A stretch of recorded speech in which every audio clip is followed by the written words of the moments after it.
Fairy tales, fables, and films become fantastic paintings in the world of Montreal artist and illustrator Francois Escalmel.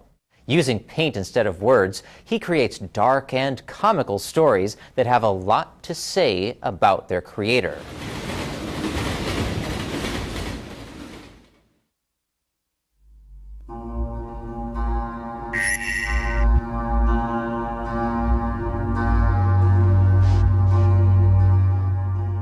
Artist Francois Escalmel often paints himself with makeup. This is how he prepares for a major role in his own paintings.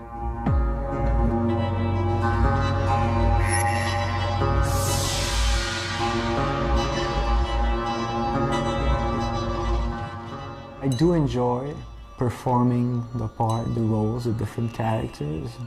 To characterize some of his paintings, one might use the word dreamlike.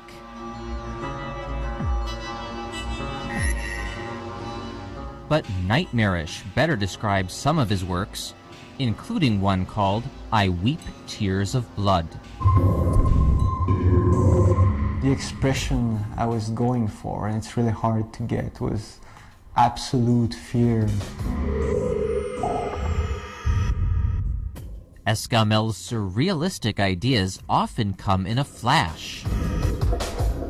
I do find a lot of my inspiration between, like, in that delicate state, the state like when you're basically going to sleep, when you're kind of in between, you know, reality and like the dream world. He'll photograph himself and sometimes other models to help recreate the fantasy he saw in his mind. This piece is called Ivory Tune, and basically the basic theme is communication. I think it has the question, is there going to be communication between the girl and the crash test dummy? The crash test dummy, I think I kind of identify with, because before, like not until a few years, I didn't do much introspection, really thinking about how I live my life, and then I would hit really those brick walls, like really big crashes that would kind of make me realize, oh, you know, like, you have to think or change the way you think or what you do, your attitude. So I guess the crash test dummy is what a kind of, you know, at the same time grave and humorous way of putting that into image. I guess the piano is the means of communication for the crash test dummy, who is in this case is I see as an artist.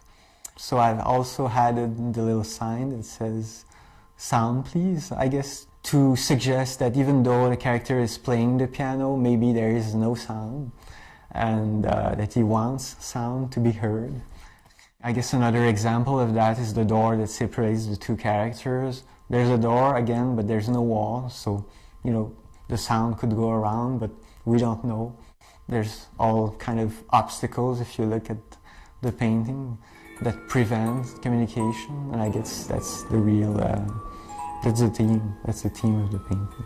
Escalmel remembered a piano made of bricks from the Walt Disney cartoon, The Three Little Pigs.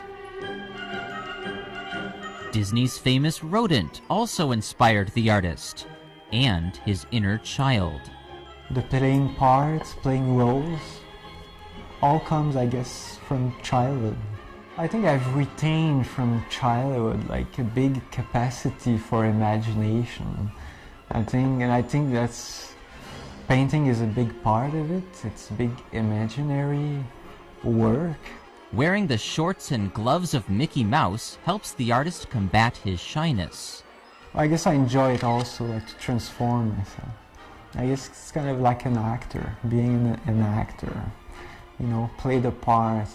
That's why I have no shyness, you know, I just think of the good of the painting, that's what you have to do, and I do it. I guess the painting has the primary importance. This painting lets Escalmel smile about a serious subject, his personality. I did feel close to Mickey Mouse. I guess I saw him as gentle, maybe too gentle for his own good. And at the time I was thinking of myself maybe with the same quality or default, either way. So that's why I decided to impersonate him. Escalmel also relates to the tar-covered figure. This character, he is kind of a representation of an undefined being, something like blank, someone who has yet to find a personality. I guess I separated very much like myself as the painter and myself as the human being. I think the painter was really developed and doing well, and like the human being was a bit like lesser developed. The artist says he often prefers painting to talking. I'm a pretty shy person by nature, and I guess drawing and painting has always been kind of the means of expression that I prefer. And I guess what I like when I don't know what it's about at first is that it has to be honest, because I don't know what it means, but it comes from the mind, from deep in the mind, and so I know that I'm sharing something really honest.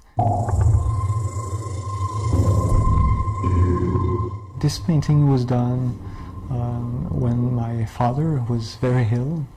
It has been said he was close to dying, and when speaking with him, he told me that he was kind of outside of time, like in a place, where only he could be, and that's what I tried to illustrate in this painting. You have the figure of the old man, and which is in his world, and in his time frame, and the family looks on but is unable to help or to contact him.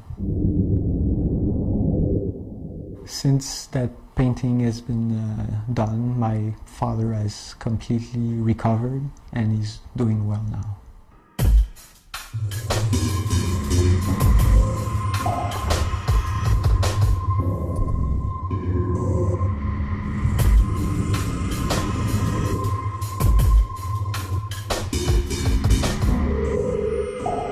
Many of his elusive images teeter between funny and frightening. It's important to have like the good and the bad, like the beautiful and the ugly. Like, I guess for a real experience of all life, it has to be about everything. The main theme that I am exploring is people, humanity basically, maybe the concept of humanity, which maybe I've wrestled with for a long time.